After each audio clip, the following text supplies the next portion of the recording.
Hi, this is Deddy Corbuzier. A plus is useless. Sekitar 4 tahun yang lalu saya mengadakan sebuah seminar di sekolah ternama. Dan hasil seminar saya sangat amat mengguncang sekolah tersebut. Karena setelah itu banyak guru-guru dan kepala sekolah yang datang ke saya mengatakan bahwa yang saya katakan tidak layak dikatakan untuk para murid yang mendengarkan pada saat itu. Karena saya lebih pro ke murid dibandingkan ke sekolah tersebut. Tapi saya akan mengatakan ini lagi ke Anda supaya Anda bisa mendengarkan apa yang saya katakan pada saat itu, walaupun dalam waktu yang singkat karena hanya dalam bentuk rekaman suara saya. Pertama, saya ingin mengatakan dulu bahwa sekolah itu penting. Oke? Jadi bukan mengatakan bahwa Anda tidak harus sekolah, jangan sampai ke sana larinya. Tapi saya ingin mengatakan bahwa walaupun sekolah itu penting, banyak hal yang salah di dalam sekolah, terutama di Indonesia. Mengapa?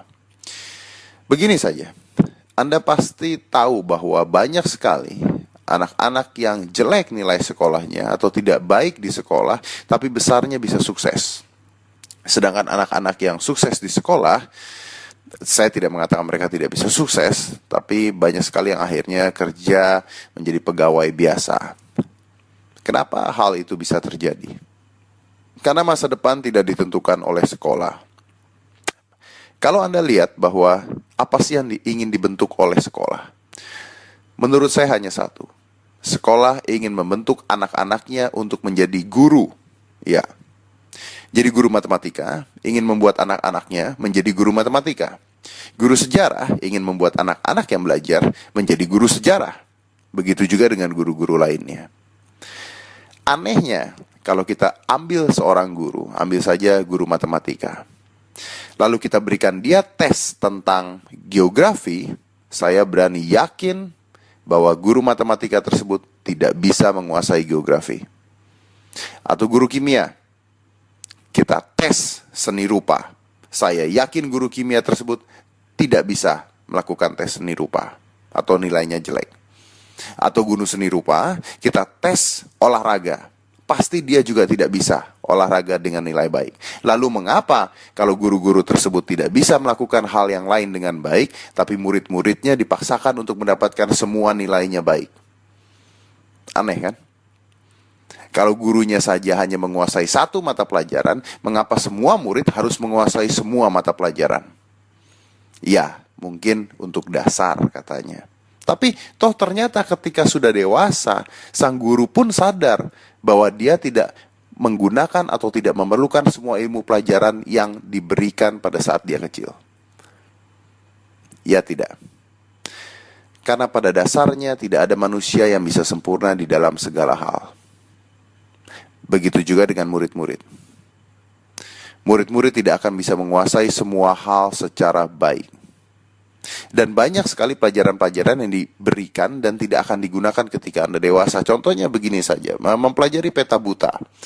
Saya sampai sekarang tidak tahu mengapa saya harus mempelajari peta buta ketika saya kecil. Saya tidak menjadi ahli geografi. Saya tidak menjadi tour guide. Saya tidak menjadi itu. Lalu buat apa saya dulu belajar itu?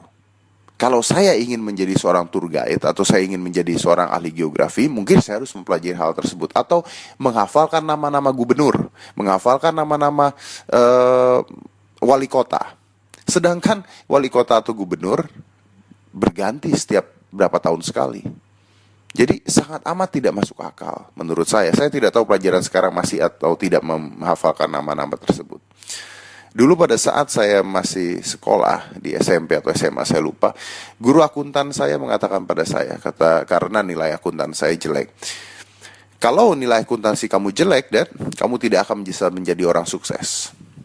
Oh ya? Ternyata saya bisa sukses dan saya bisa membayar seorang akuntan untuk bekerja pada saya. Itu adalah fakta. Sekarang begini sajalah. Apa sih yang harus dirubah? Sekolahnya? Mungkin sistemnya. Mengapa tidak sejak kecil ketika anak masuk dari sekolah SD, kita lihat dulu berapa lama, apa yang dia suka, lalu kita bagi kelasnya. Kalau anak ini memang suka matematika, berikan dia pelajaran matematika lebih banyak. Kalau anak ini suka sejarah, berikan dia pelajaran sejarah lebih banyak. Jadi seperti orang kuliah, tapi sejak kecil. Jadi sejak kecil anak ini sudah dijuruskan ke pelajaran yang dia suka. Bukan dijejalkan dengan semua pelajaran yang dia suka atau tidak suka, harus bisa, harus hafal. Ada anak-anak dengan ranking 1 yang bisa menghafalkan semuanya. Tapi begitu dia menjadi dewasa, pikirannya telah terkotaki, kreativitasnya telah buntu, otak kanannya tidak akan jalan. Kenapa? Karena yang dipakai hanya otak kiri, menghafal. Jadi akhirnya bukan pintar, bukan cerdik, tapi jago menghafal.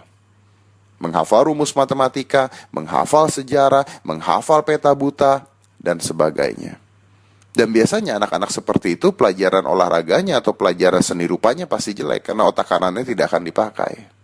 Anak saya sekolah di sekolah internasional, dan sejak kecil, sejak SD, anak saya sudah diarahkan ke pelajaran mana yang dia lebih suka dan kelasnya lebih banyak. Jadi kelasnya banyak dan anak ini yang datang ke kelas, bukan guru yang ke kelas untuk mengajar anaknya. Lalu bagaimana merubah itu semua?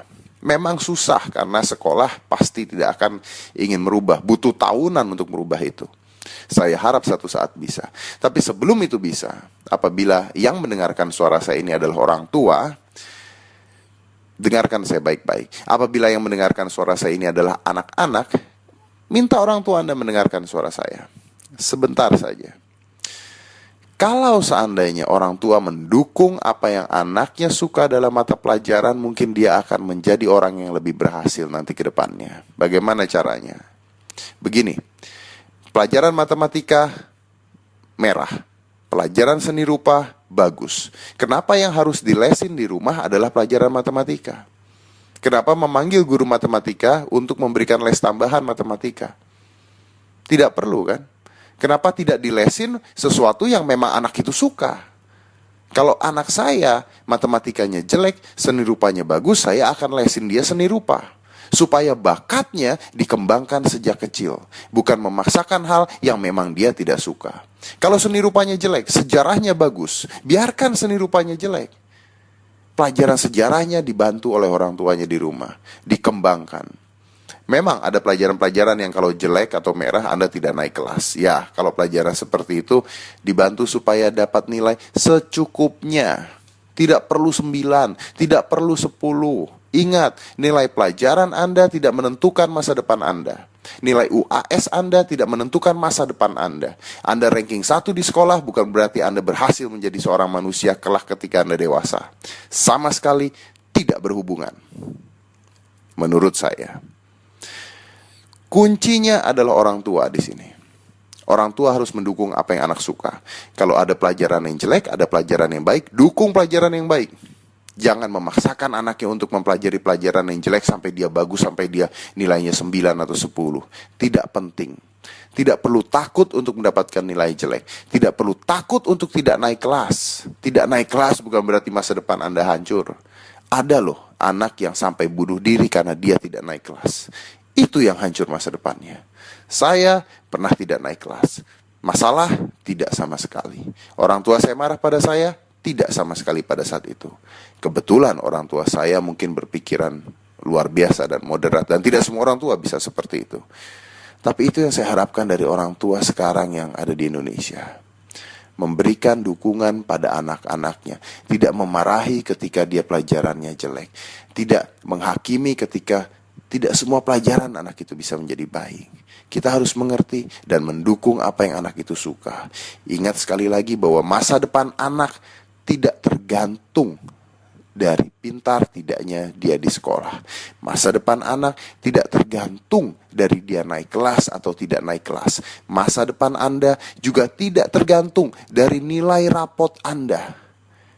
Masa depan Anda sebenarnya tergantung dari cara Anda bersosialisasi dan menambah pengetahuan setiap harinya yang bisa didapat dari mana-mana, dari internet, dari buku, dari majalah, dari cerita, dari pengalaman orang yang Anda suka. Saya punya teman yang kecilnya pelajarannya jelek karena dia suka main game, dan sekarang dia memiliki sebuah toko game terbesar di Indonesia. Kaya raya. Masa depan Anda tidak tergantung dari nilai sekolah Anda. Masa depan Anda ada di tangan Anda. Jangan takut untuk mendapatkan merah di sekolah. Kadang-kadang Merah artinya sukses untuk masa depan. Saya Deddy Corbuzier.